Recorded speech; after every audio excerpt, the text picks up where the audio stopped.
All right, here with Yeah, Kermit Smith, 2026 ABCA Dave Collins Ethics and Coaching Award recipient, heading into a 10th season at App State, but took Belmont Abbey and Lander to College World Series appearances and over 600 wins now. Kermit, thanks for jumping on with me. well, thanks for having me. I'm excited. Hey, what'd you learn from Chris Pollard? Organization. He's very, very detailed in what he did, even at a really, really young age. Obviously, I didn't know what the next 24 months post being coached by him was going to be, but I ended up being a head coach, and then at 24 months, less than 24 months after playing for him, actually less than 13 months. So, there was a sense of urgency, a sense of organization, but also a sense of relatability. He could be super organized and passionate about what he's trying to accomplish, but he was also close enough to kind of a player's age and a player's mindset that, he could pull you aside and an 0-for-20 stretch and, just kind of talk you through it. Just be very, very normal. It's very clear how much, he loved his wife, and it's very clear how passionate he was about his mother and father. Family was very, very important to him. But he was very driven, very passionate. It exuded in everything he did. The number of recruits that were coming on campus during the time that I played for him, the number of commitments, how passionate he was about leaving practice and going recruiting and things of that nature. But just overall his personal drive. Obviously been very fortunate to stay in touch with him over the years. So that's kind of a two-sided question. One is, what did I learn from him, when I played for him? And two is, what have I learned from him since? And, I think that all of those things that I learned as a player, were very true as we moved into the next stage of our relationship. How much did you lean on him then when you take over a program for the first time? I mean, it's really early in your career, which there are some benefits you mentioned with Coach Pollard, because you are similar in their age range, but also from an experience standpoint, you got some catching up to do. Yeah. I think a lot, really. I think that even fast forwarding to, getting this job, it did not hurt that, Coach Pollard was very successful at App State and we had a good relationship still. But in the early years of coaching, all of your positives and negatives aren't necessarily in wins and losses. I think that you can go through things with coaching staff. I think you can go through things with players, and you ride an emotional roller coaster, but how to manage a budget. I think those sorts of things. And we're at very similar institutions at the time, he being at Pfeiffer and I was at Belmont Abbey. So a lot of those things that we were trying to accomplish, we were going through very similar struggles, or similar adversities, let's put it that way. So I think when you're diving into it, in that regard, I remember one specifically, probably about 15 months into me being a head coach. We met halfway, down at Concord Mills I think it was at a Chili's, and, I just needed an ear, and, he took the portion of the day.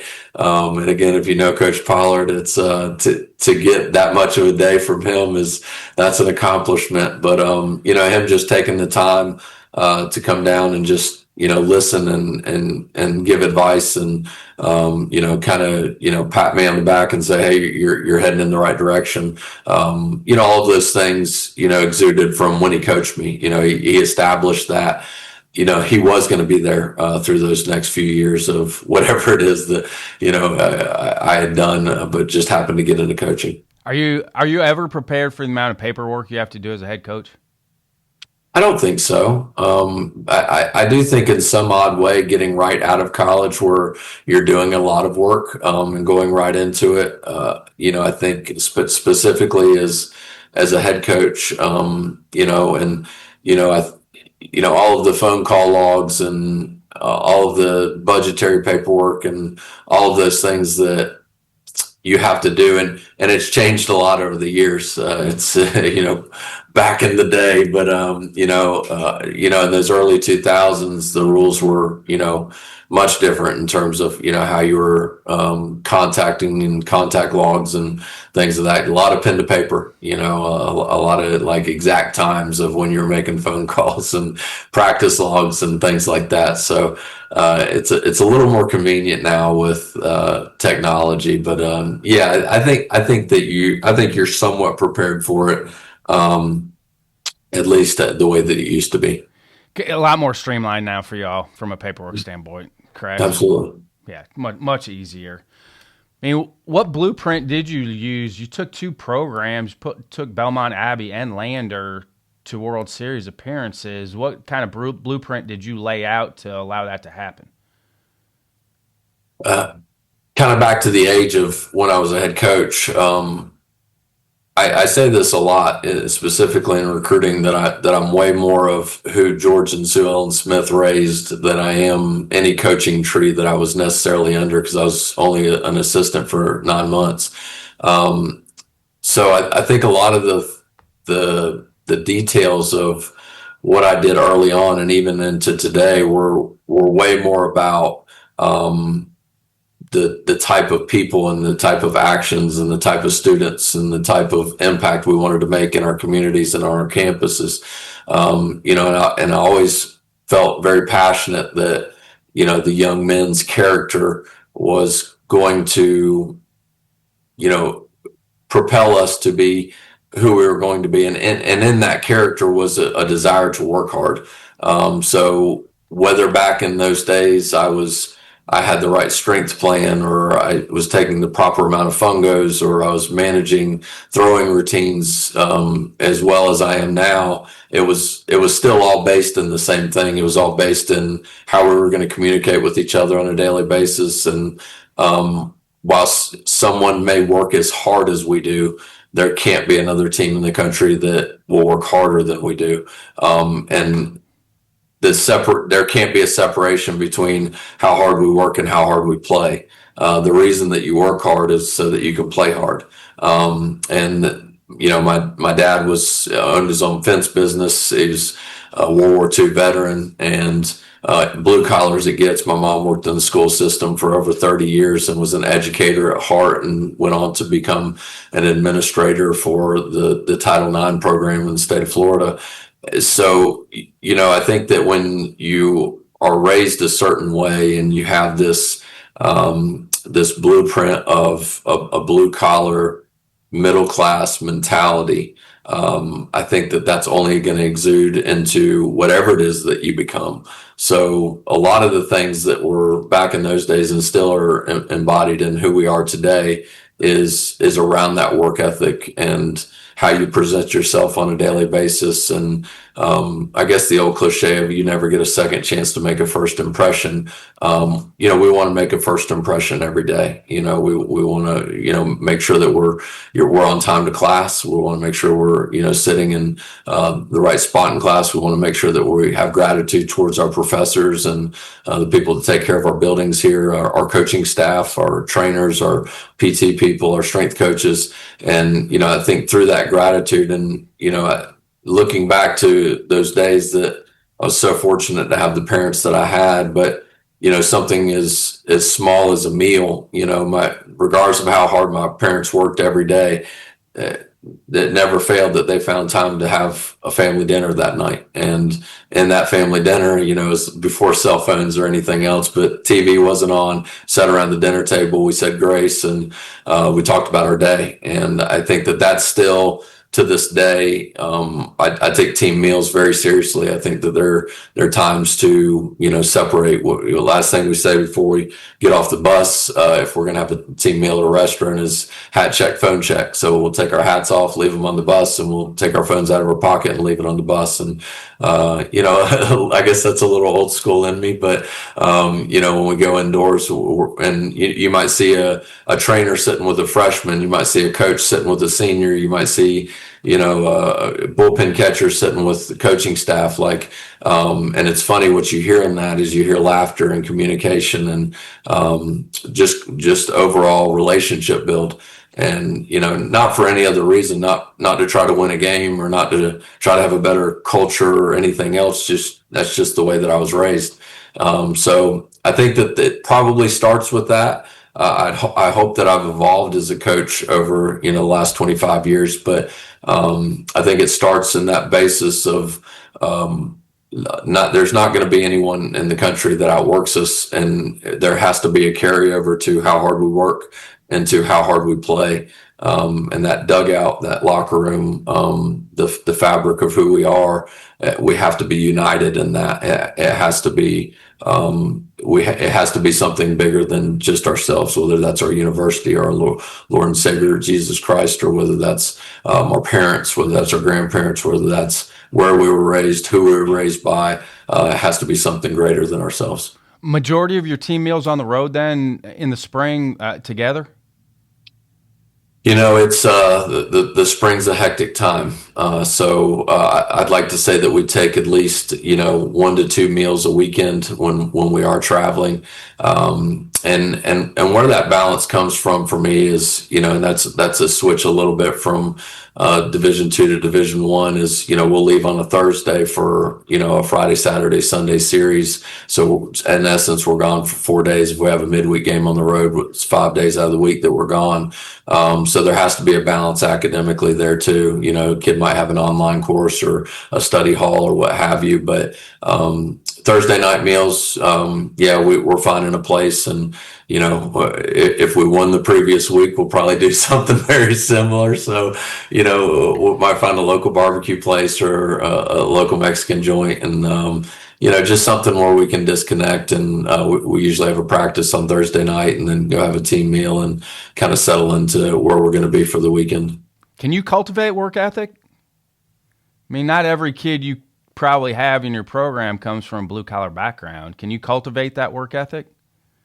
I think you can touch it for sure. I think anything that you find important, I think if you make it a priority, you can impact someone through that. I have to believe that, whether that's toughness, whether that's work ethic, whether that's leadership skills, whether that's, serving other people. I do. I do think it comes back to a heart of gratitude. I really do. I think a lot of things come back to that. If we're not truly grateful for what we have, then we're not going to work as hard as we're capable of, and we're not going to serve other people at a high enough level. So I think a lot of that is maybe not necessarily in the work, like, blowing a whistle at practice or saying, hey, we're going to run if we get our first and third defense wrong. But more maybe coming from a constant approach to the appreciation for the opportunities that we have. I think too often times we can look at an 8 o'clock class and be like, oh, we gotta go to class. And, more of like looking at it as like, golly, I get to get an education this morning. And hey, we've all been there. I get it. But I never want someone to look at our practice or, coming into our clubhouse or our building or getting on the charter bus to make a trip as like, I have to do this. Look at the opportunity that we have to do this. We play at a great university. We play the greatest game in the world. We have an opportunity to play in one of the best conferences in the country, in front of scouts and fans, and playing against other great teams and great coaches and great players.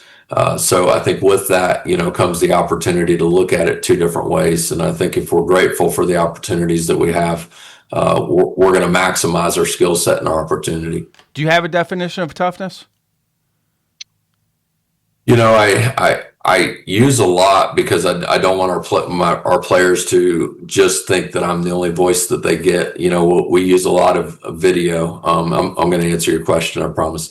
So I think that anything that I would say would be this spewing of what I ask our guys to listen to on a constant basis, because I don't want my definition of anything to be their definition of anything. I think that when we get into that, it's always a mixture of, hearing this person's definition or hearing this person's definition. There's so many sound bites and videos that you can find that when we do start diving into that, I want to bring in a lot of voices, whether that is Nick Saban or John Wooden or, anyone that maybe just came up with it. I love Iowa State football's definition. I guess it's technically not necessarily a definition, but I do think it embodies it as, we're going to be tougher longer than the opponent, as long as it takes to get the job done. I think that if I was to do it, I'd probably be too close-minded to athletics. And I think our reason for teaching it should not be to win a game. Our reason for teaching it should model the tough times that we'll have as husbands and fathers, and what it is that we do when we get older. Because the toughest times are not going to come on the baseball field, as you and I both know. Our toughest times are going to come, later in life when, we deal with whether it's the passing of our parents or a mortgage payment that we don't know how we're going to make, or a job contract that might be up that might influence greatly our family. A pregnancy with our wife that, maybe is very, very difficult. Those tough times that are coming, I think we're just setting the foundation for that. So, to make a diving play, or to, crash into an outfield wall, or to get hit by a pitch, or to lay a bunt down, or to back up a base, all of those quote unquote tough things that we're teaching are very mild when, they fast forward 10, 15 years down the road. So I think to try to put a definition to it for me would probably be short-sighted, and why we want them to embody being a tough-minded individual. I do think gratitude helps with that, though. I do think having gratitude, I think, creates toughness. Like, people don't really equate that at times, but I do feel like if you are grateful for your opportunities, and grateful for your setbacks too, I think that breeds toughness.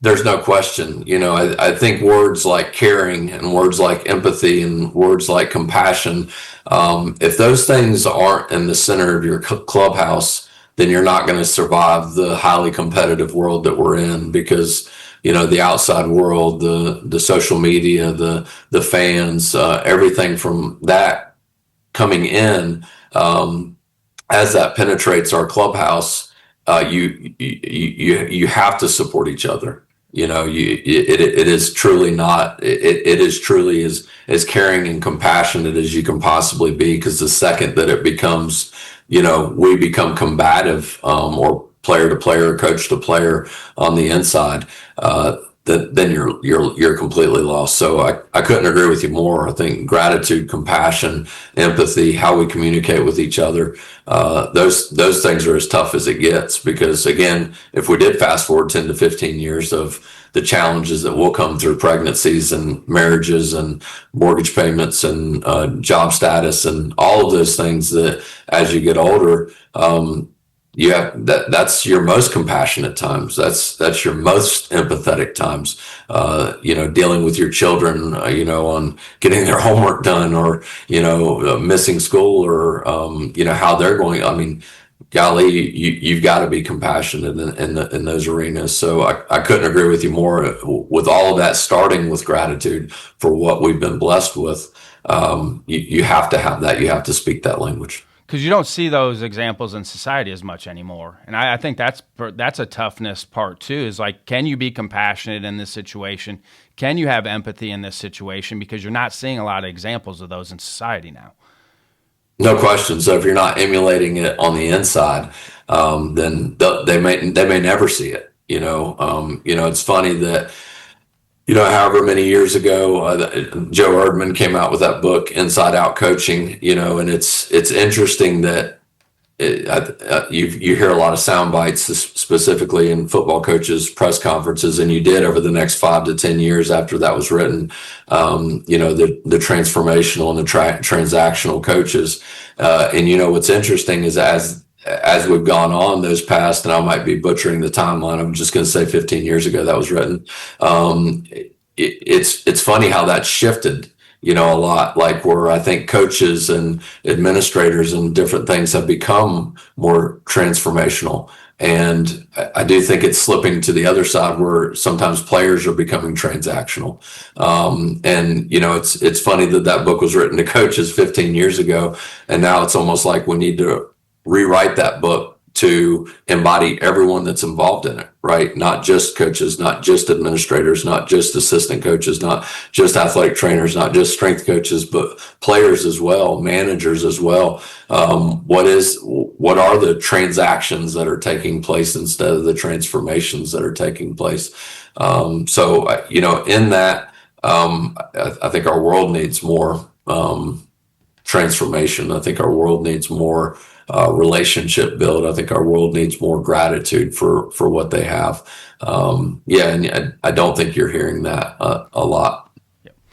What were your other adjustments going from Division II to Division I? You mentioned outside the travel. Obviously, you're on the road a lot more, especially on weekends. What were some of the other transitions that you had to make from D2 to D1?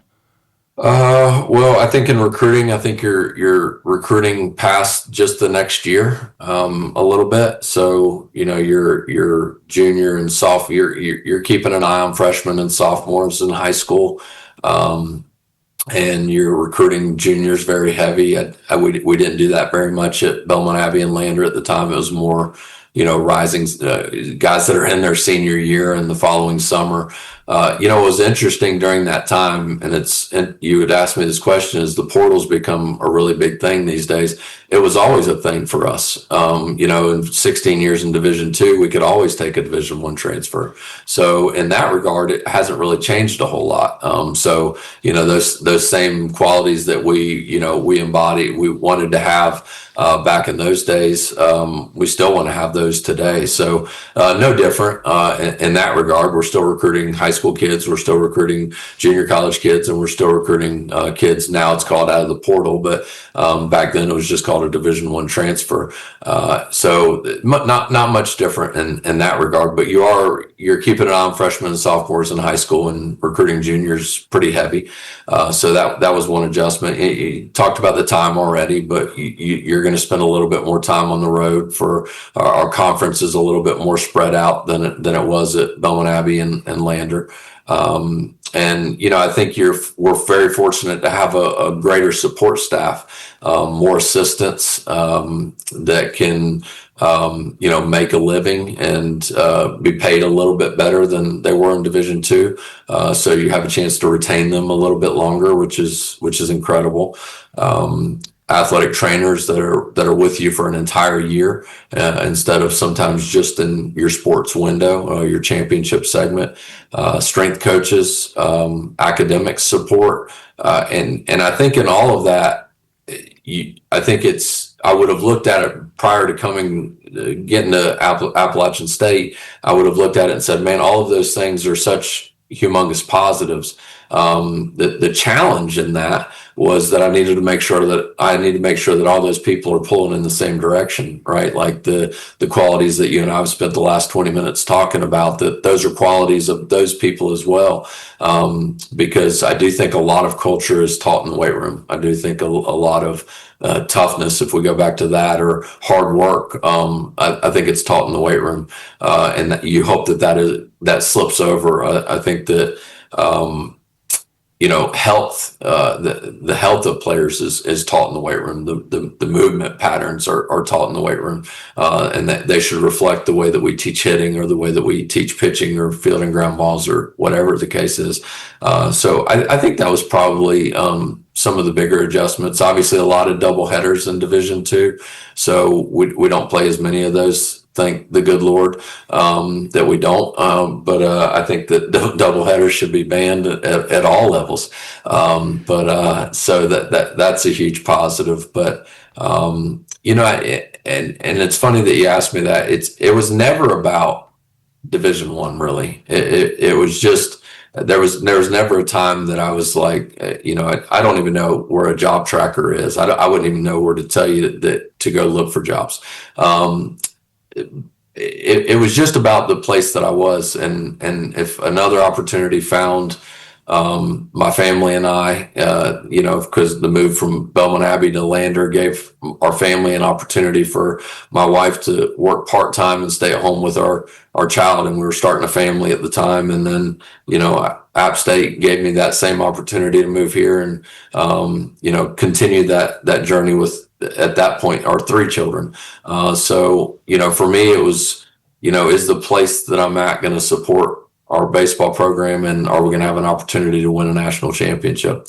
And if we feel like that those things align, Rebecca and I were, very excited at each step along the way. I wouldn't trade my years at Belmont Abbey or Lander or App State for anything. The growth that our family has had at all 3 of those stops has been immense. And the relationships that are at those 3 places are incredible. And that's a common theme on this podcast with guests about being where your feet are at.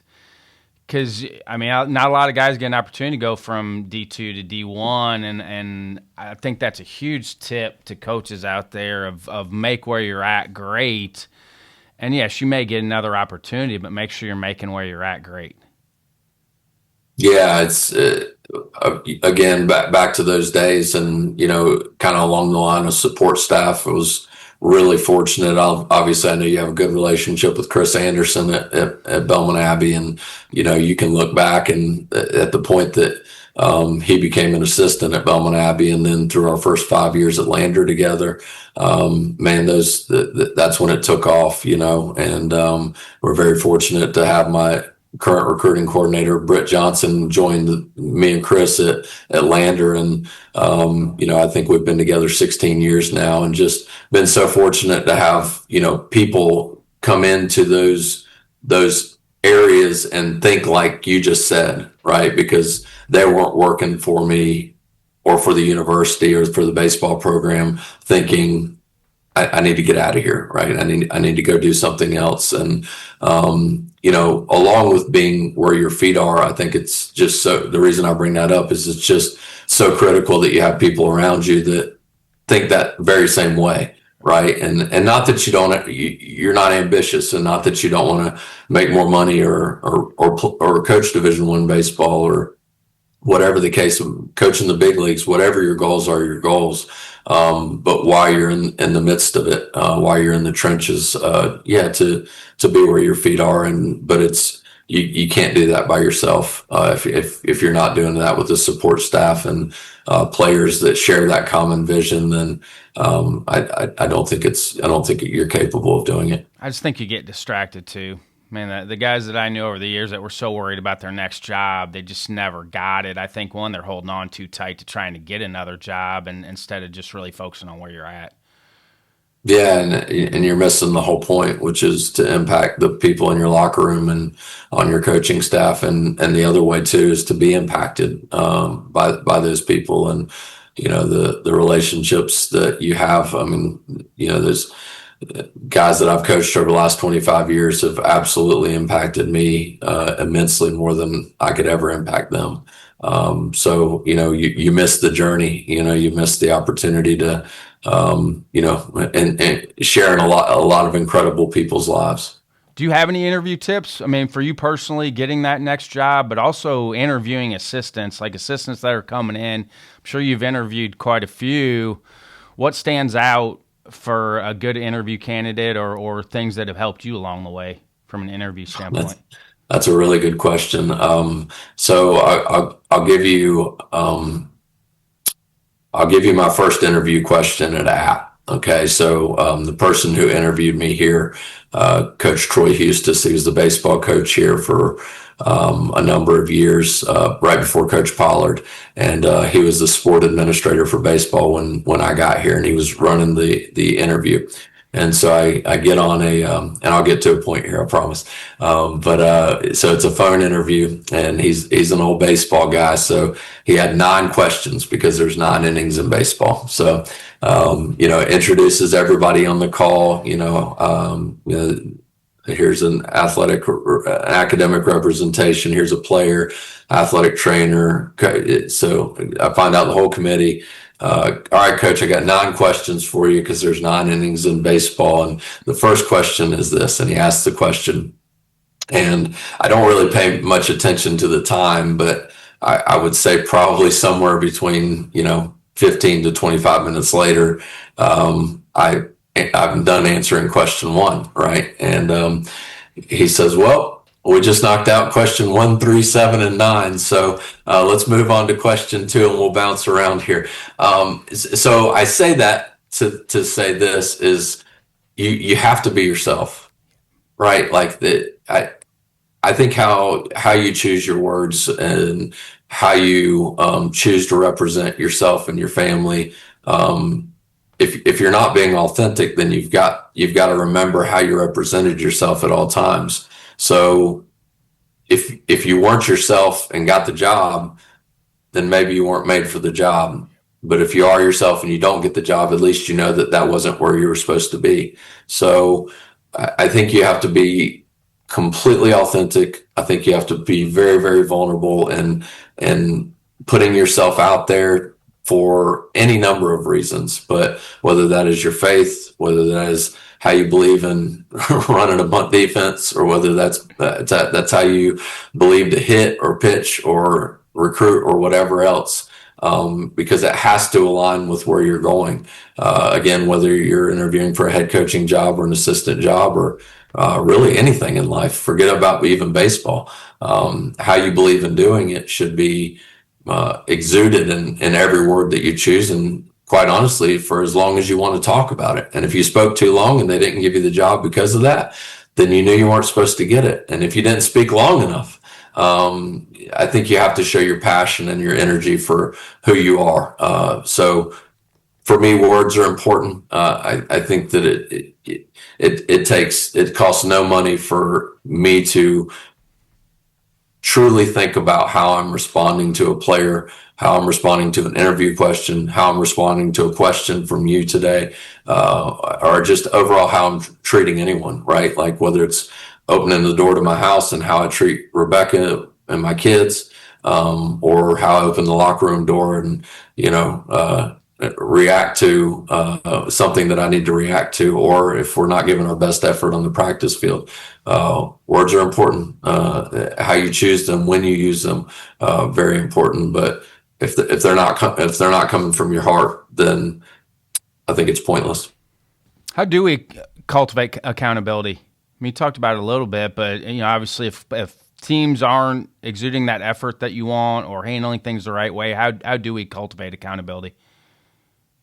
You have to tell them what you want, and if you tell them what you want, then you have to hold them to what you said that was. So whether that's how you run to first base or how you go to class or anything else. Obviously, in the nature of which we're talking about it right now in a sports team, I think it's important to have players that believe that same way. If you don't have a couple of guys on the inside, so to speak, a couple of your leaders that believe that that's how you play the game, or that's how you live your life, or that's how you go to class, or that's how you lift weights, then you're only going to get so far. So I think it's important to create buy-in, which is maybe technically what the question is that you're asking me. But I think meeting, the 2 couches that are behind me here in this picture, they got to sit there at some point, and you got to have some one-on-ones. And whether the kid hears what they wants to hear or doesn't, at least you met them, at the foundational level, which is communication. You have to tell them that they're not living up to the standard. If there is a perception of someone, whether that's a perception of me or you or anyone else, the only way that you can change that perception, if you want to, is to know that it exists.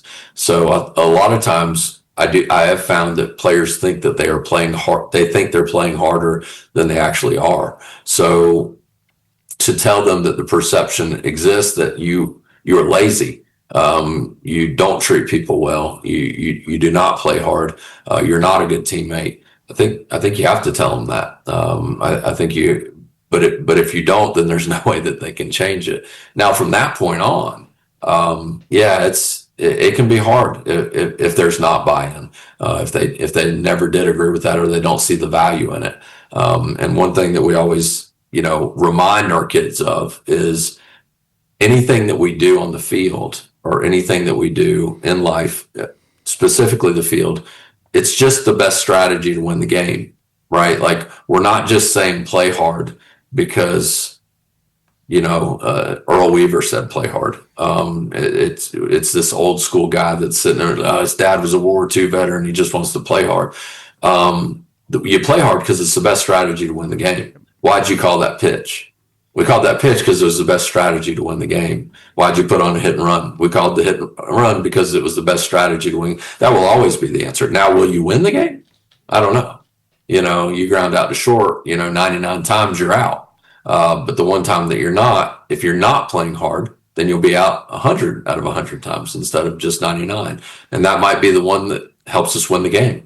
So I do think that you have to teach it more in today's age. I think you have to show more examples of why you would do this. Why do you bunt? Why do you hit and run? Why do you, practice timing? Why are we seeing breaking balls out of a machine? Why is pitch selection important? Why is playing hard important? So I think you need to educate, which is in essence is our job. We're teachers.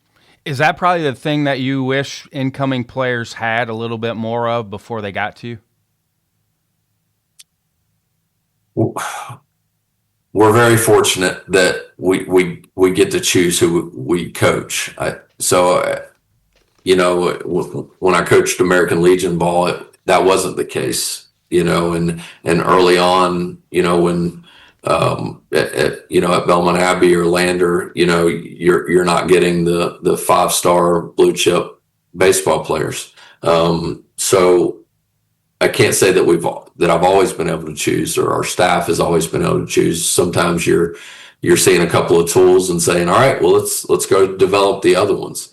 And I think as long as you're honest in the recruiting process, then the vital pieces to however you wanted to define what you and I just got through talking about, okay? And if we just stayed on toughness or playing hard, I think as long as you're brutally honest in the recruiting process, like you're as transparent as you can possibly be, then they either choose to play for you or they don't. So at least there's on the front end, I don't think that's buy-in, but I think that they know right away that this is what is going to be asked of you. And more importantly, this is going to be what's required. And from there, then you have, the academic year to actually hold them accountable for those areas and go through good days and bad days or what have you. But yes, if they showed up with that and everybody had that, then there would probably not be much of a reason for coaching, So, if everybody was smart enough, then they wouldn't go to class. So I do think that that's part of our job is to create that and to hold them accountable for that. That's kind of the definition of what we do. So if everybody showed up with that, then to a certain degree, there'd be nothing to coach or nothing to hold them accountable for.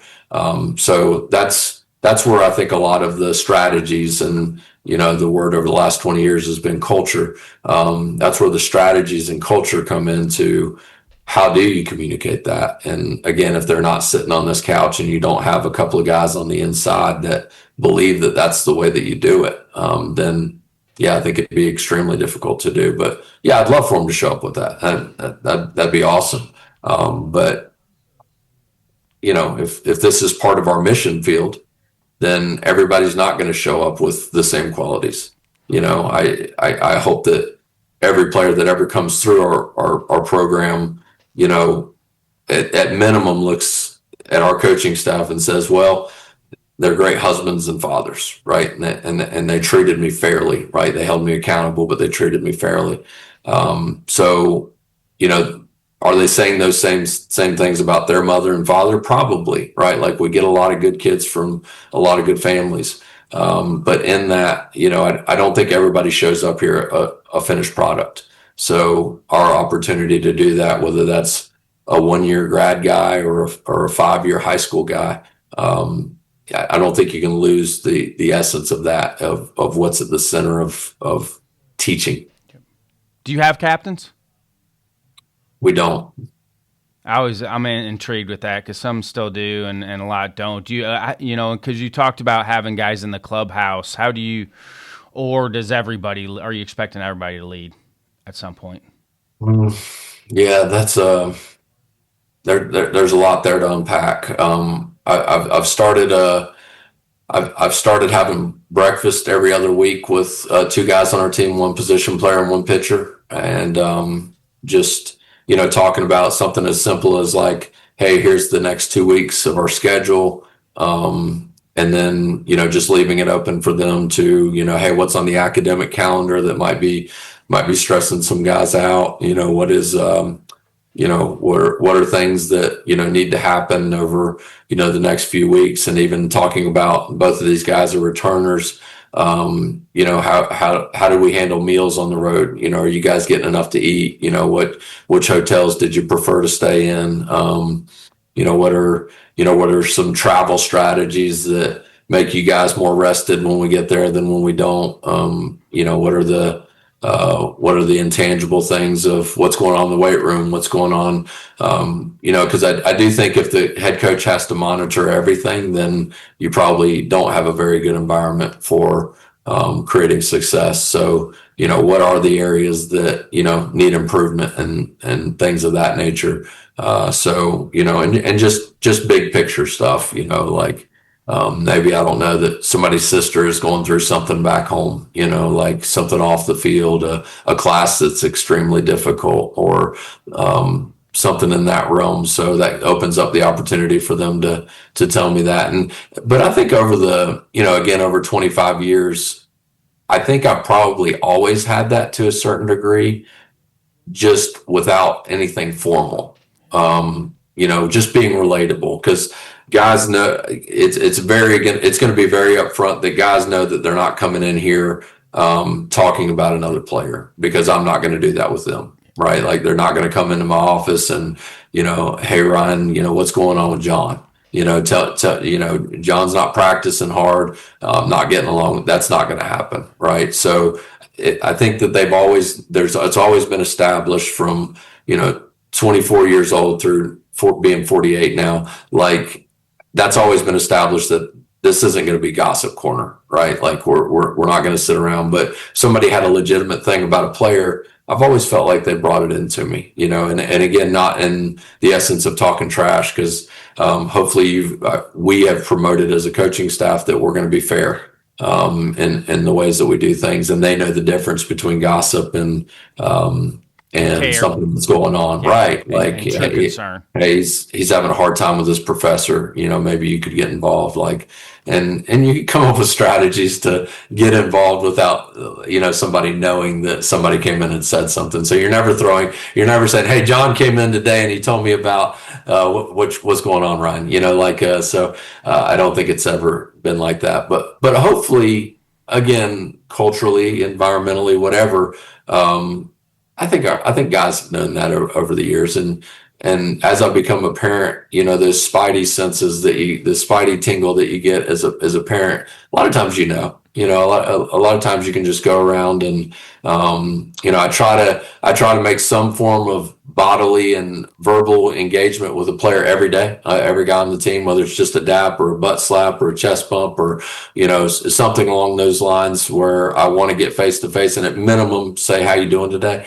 And I think you get a lot in that 10 to 15 seconds. You're gonna have bad body language or no eye contact, or you're gonna get somebody who's excited and excited to be on the field. And I think from there it's up to us to communicate with the people that are around him every day. Again, trainers, strength coaches, academic coaches, saying, hey, what's going on? Have you guys noticed anything here? And just calling them in and see what's going on.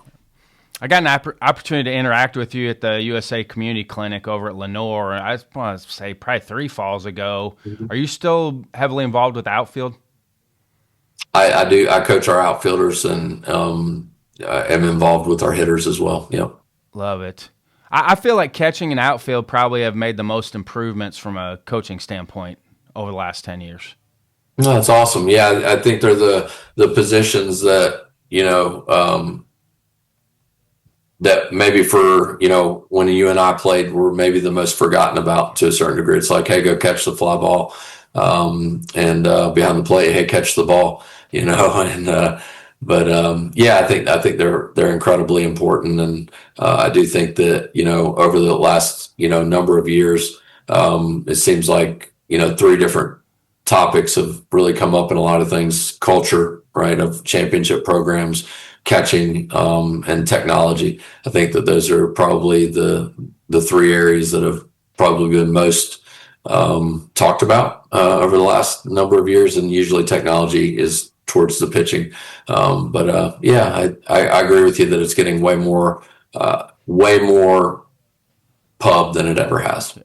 How many of you guys use traditional or pro step in the outfield, or is it dependent on the individual?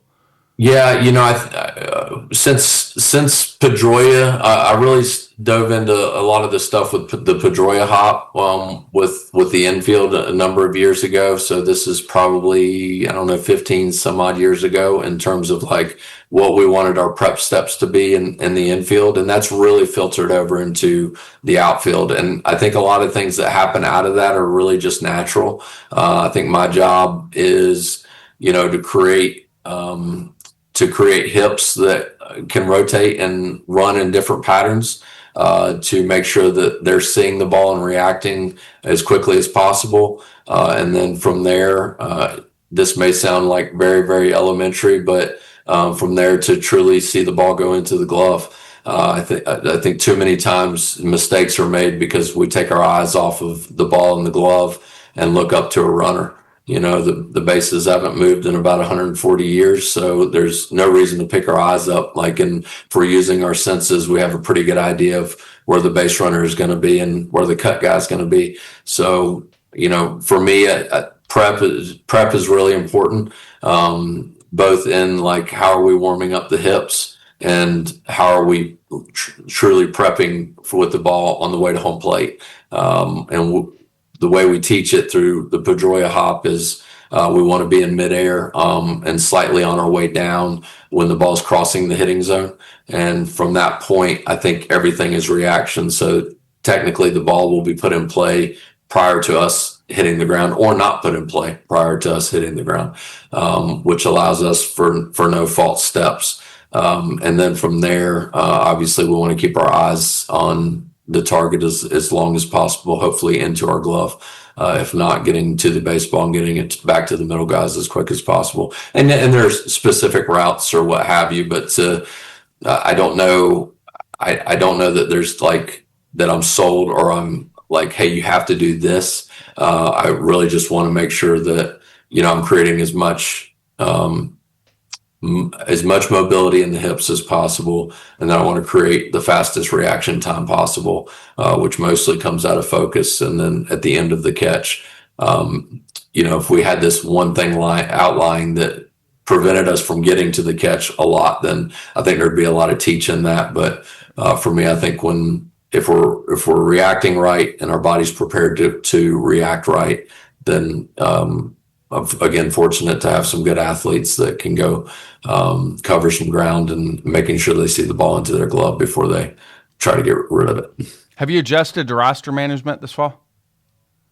Yeah, it's adjusting. Let's use that term, adjusting. And honestly, we've never been the school that carries more than what we're allowed. I could really get on a soapbox about that, but we're always going to be within what the NCAA allows us to be. So to a certain degree, yes, we had to adjust to it, but I don't think it was a huge deal because we don't really go over all that much in a total roster size, and we managed it throughout. As the rumors started getting bigger, we really managed who we were committing or not committing, or the offers that we were putting out. And, all the while that was going on, the Pavia rule was coming in. So we're even more hesitant to reach out, until we kind of got down the line, and there's some that we couldn't do anything about. But there were a few that we could control, and the DSA provided an opportunity for us to even control our roster even farther than that. But yeah, I think we did a good job of it. I think but again, it wasn't like we had to tell 20 guys they couldn't come here because we had this humongous recruiting class, because we were managing it the whole time. Love it. Has your fall calendar developed much over the years? Have you changed it much from what you were We did this year. This year we moved it up. Yeah. We have obviously I guess half of our coaching staff is new within the last 2 years. So Britt and I obviously have been together for 16 years. And then Ross Steedley, who is the first former Division I head coach that I've ever had on my coaching staff. So he's the first head coach that I've ever had, that I've ever shared a coaching staff with, which has been an incredible resource. And then Heath Blackman, who's our new pitching coach. So I think you're always listening to your staff in regards to how they think that it should be done. So we're putting some emphasis on the month of November for the weight room, because the calendar for us is really not set up to have a period of time that makes a ton of gains in the weight room, right? So, because we're just so competitive in the fall. So we moved our calendar up 2 weeks, so that we're in full-fledged team practice, and we'll end at the end of October. And then the month of November, before we go home for Thanksgiving and exams, will be really, really heavy weight room for what we do. So up until that point, no, it hasn't. So did you get right into it as soon as school started? About 2 weeks. 2 weeks. So you gave them the 2 weeks and then you got into it. That's more of a Midwest scenario, honestly. Yeah. A lot of the schools in the Midwest, because more weather than anything. Mm-hmm. So are you doing much strength and conditioning then right now? Oh, a ton. Yeah. I mean, you still got to try. The balance of all. Yeah. You still got to try. No, we're getting after it.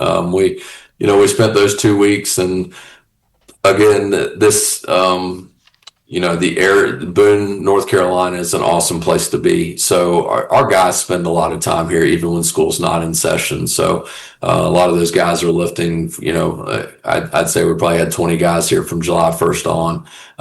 Maybe they'll go home for a week here or there. But so even those 2 weeks getting into the fall, it was a continuation. It wasn't necessarily like we only had 2 weeks in the weight room.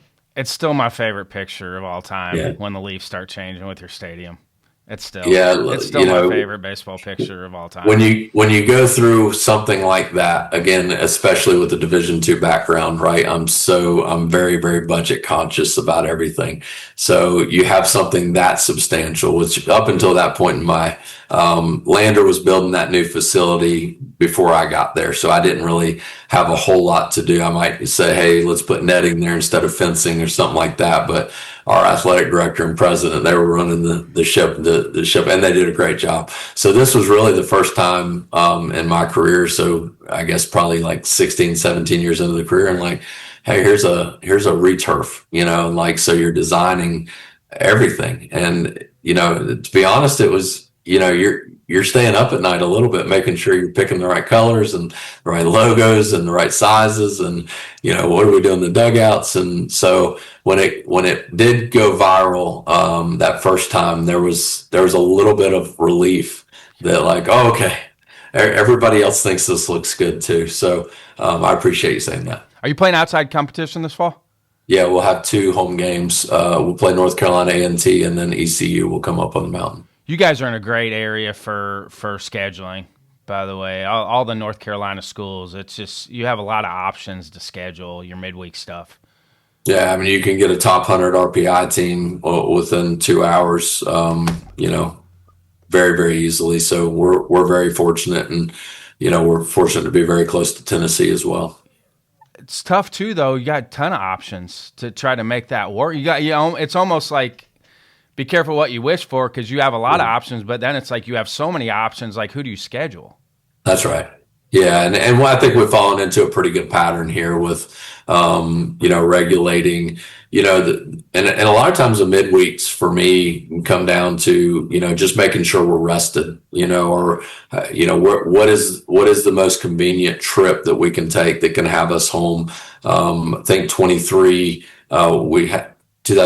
here, we had a pretty good year, and it's the first year in, I guess, the 6 previous years that we had not had one trip where we got back home after midnight. First trip, or first year we'd ever had that. And that was, I have to think that it had a lot of difference in our season. We tried to do it the next year as well, and I think we had maybe 2 trips that got us back past midnight. And it's challenging for sure, but it's nice to your point, it's nice to know that you're playing good competition within those windows. But now you're spread out with your league. So how are you managing, say you get back late Sunday, you practicing Monday if you have a Tuesday midweek game, or are you giving them Monday off and playing on Tuesday, or are you playing mostly Wednesday games? You just got to have some feel. Yeah. I mean, there's no rule to it. I don't think that there's this thing where, hey, we're going to do this. This is going to be our schedule for the year. I think you got to feel it out. You go extra innings on Sunday. You had to play a doubleheader on Saturday and then a single game on Sunday. I think it's just strictly a feel thing. And you get done with the end of the year and you look back and you try to, think, okay, did I make the right decision here or here?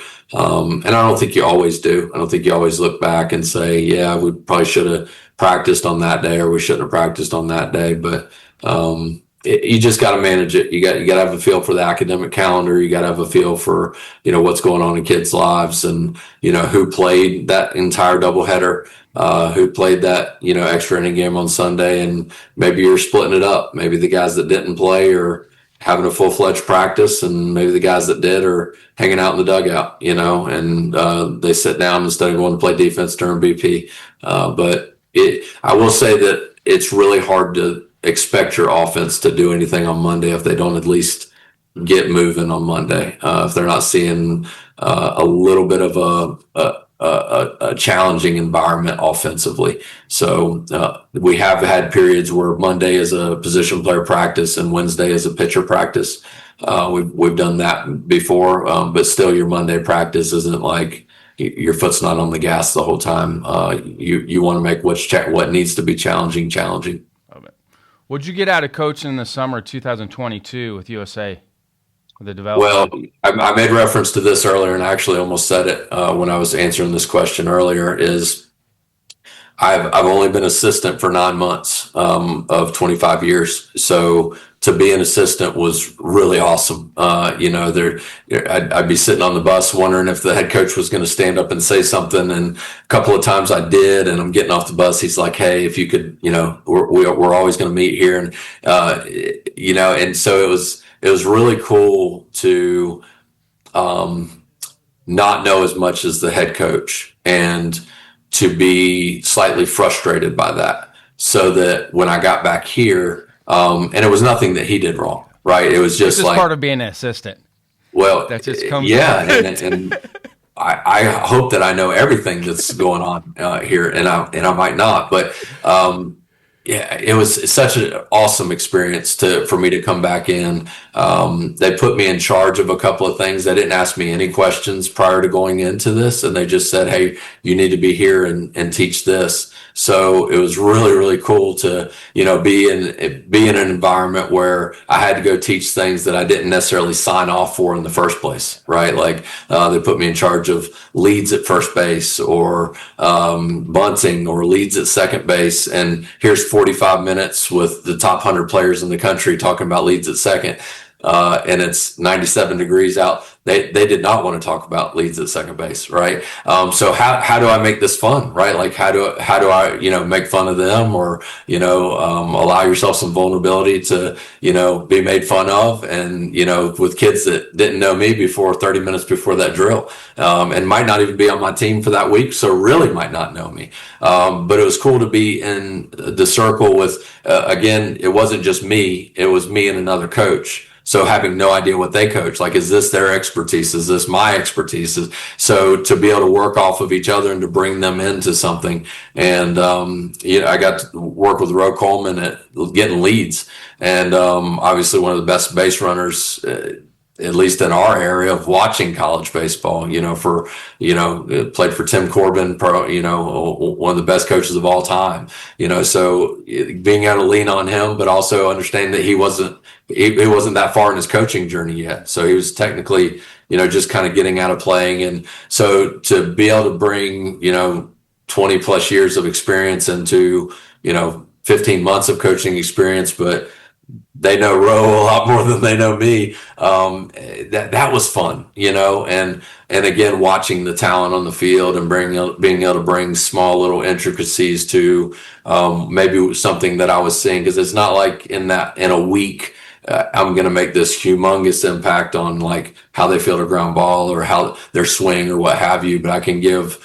some quick feedback on flips in the cage, or how they're playing, or being the first base coach, helping them to pick up a tendency on a pitcher. It was incredible. It was something that at that juncture in my career, it's one of those things like, I say this to my wife sometimes. I'll come home and she'll have made this meal, and it might be a random meal, and I'll get done with it and I'll be like, babe, I had no idea what I wanted to eat tonight, but that was exactly it. That was awesome. That hit the spot, and I wouldn't have told you in a million years that that's what I wanted tonight, but that's what I needed.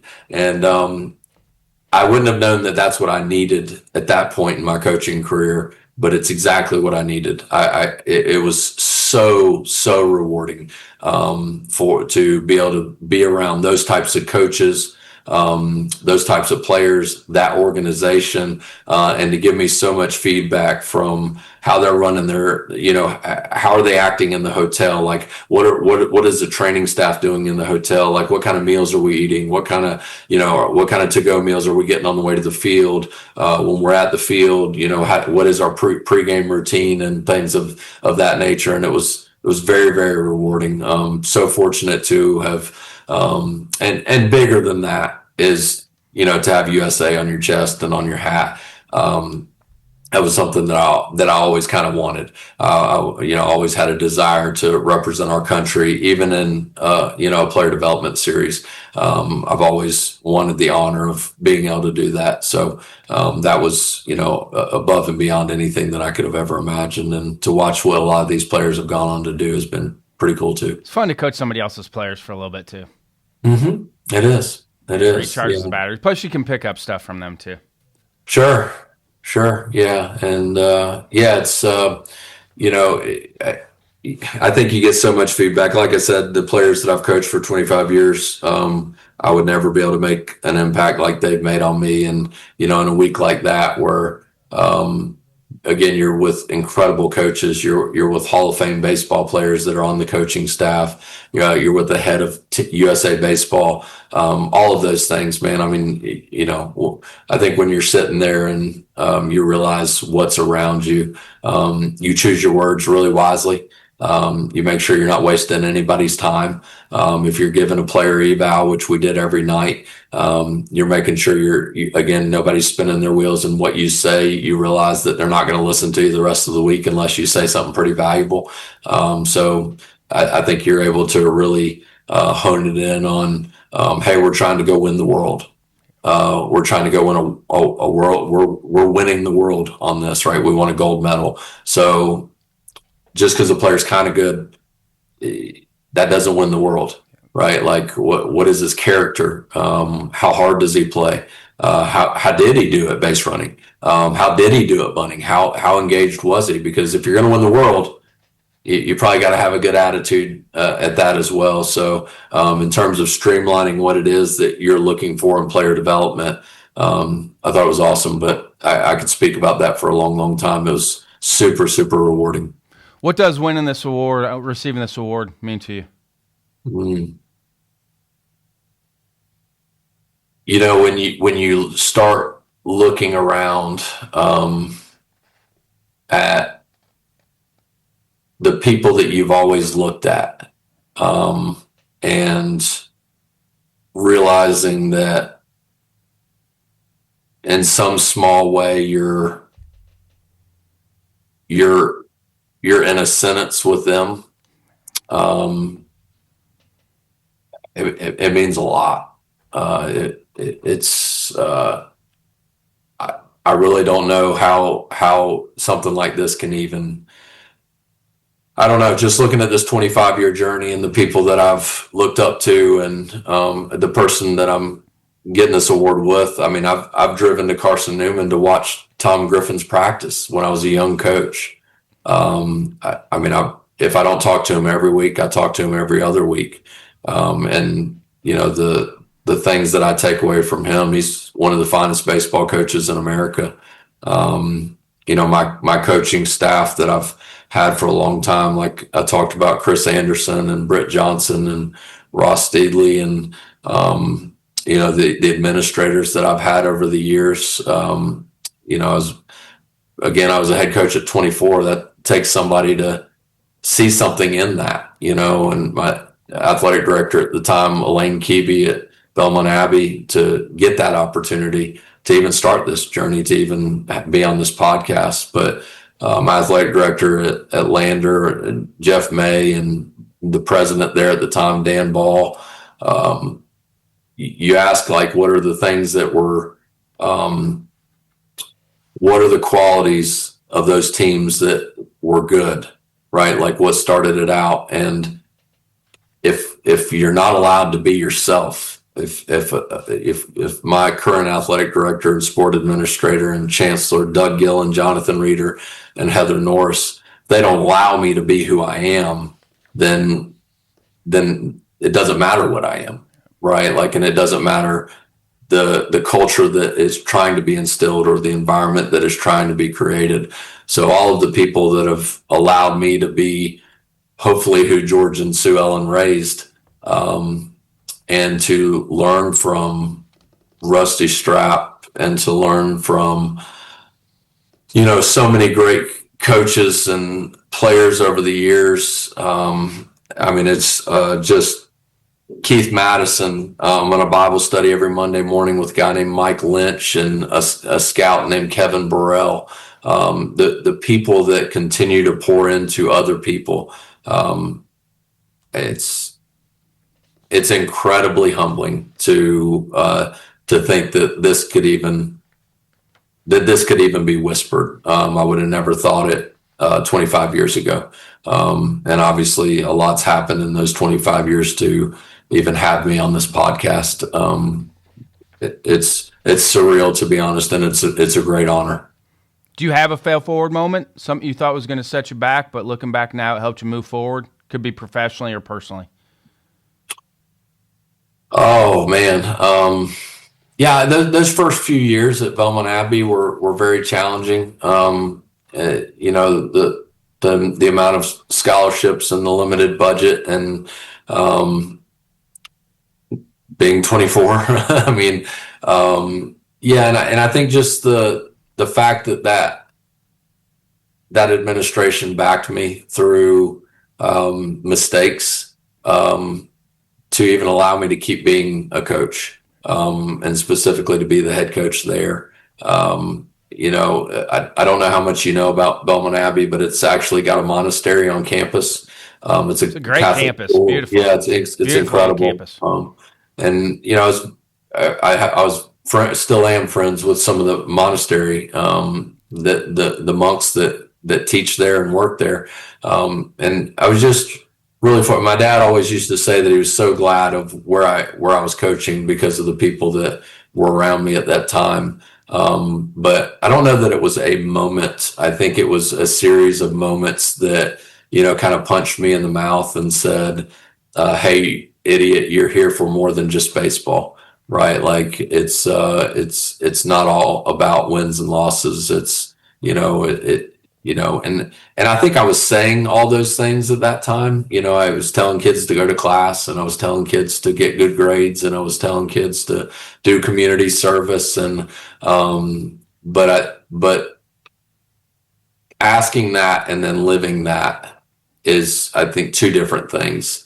And I've probably gotten to a place where I don't even think community service is as important as serving your community. I think that if we're training this generation right, then a community service activity is going to Walmart and seeing an elderly person struggling to get their groceries in the car and just helping them out and taking the grocery cart back, right?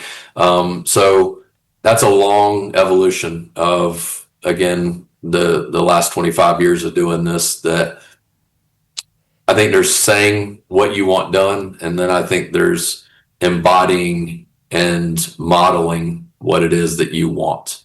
And that those series of moments over time is why I think that administrations deserve so much credit for places that are successful and coaches that are successful, that allow people to lead authentically. And if it's not allowed, then I think series of things like this can't happen.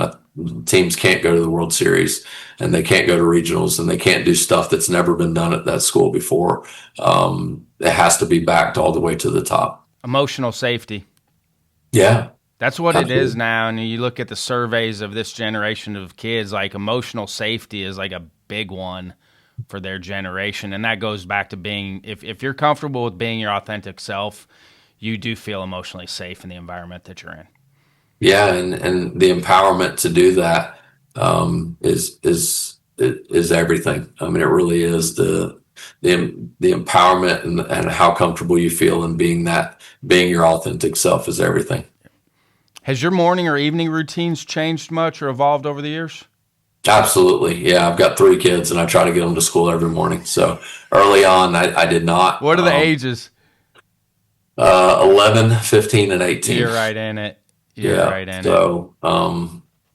probably get to work later than any other Division I coach in the country. I highly doubt it. You don't know. That's again, for a good reason, though. That's for a tremendous reason.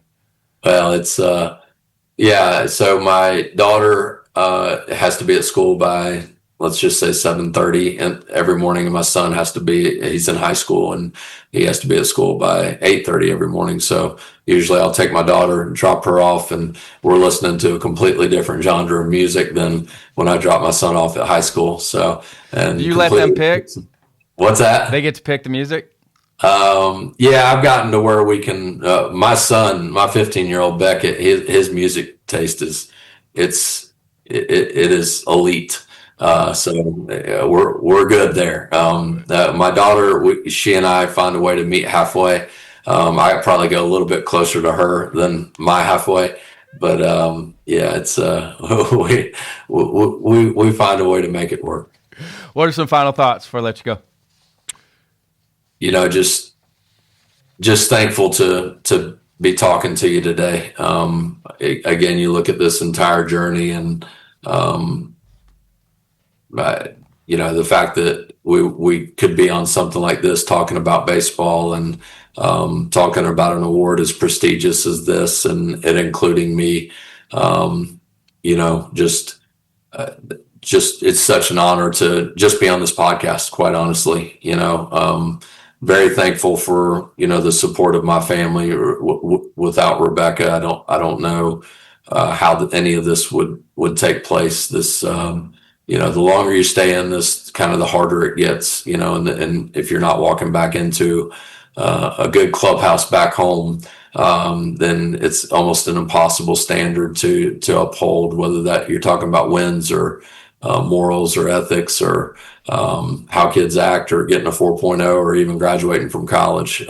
It's without that support system of your administration or your family when you walk in the house each night, it's impossible. So I encourage anyone that is in this and is going to do this for a really, really long time, just be yourself. If you're not yourself, then you can't be anything else. And it may be important to know how to teach the best swing and how to teach the best grip on slider, or how to run first base the perfect way. But if you're not authentic in who you are, then they're not going to listen to you and they're not going to care.